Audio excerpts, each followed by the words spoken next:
ای انسان غافل، آیا درک نموده ای که عمر تو چند سال است؟ آیا تفکر کرده ای که عمر تو چند سال طول دارد؟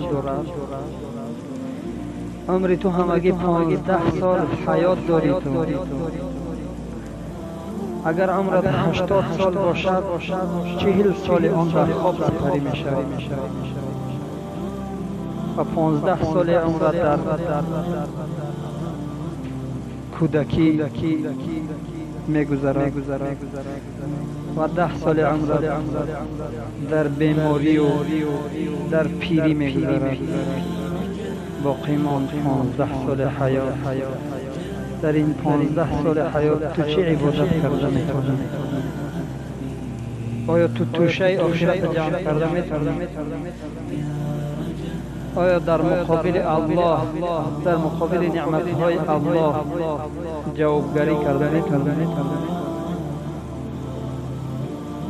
تا با کی جوانی هم میگذرد،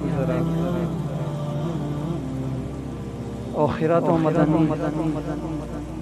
آیا لحظه های درون قبر رو فکر کرده ای تو؟ در آنجا طاق تنها هستی،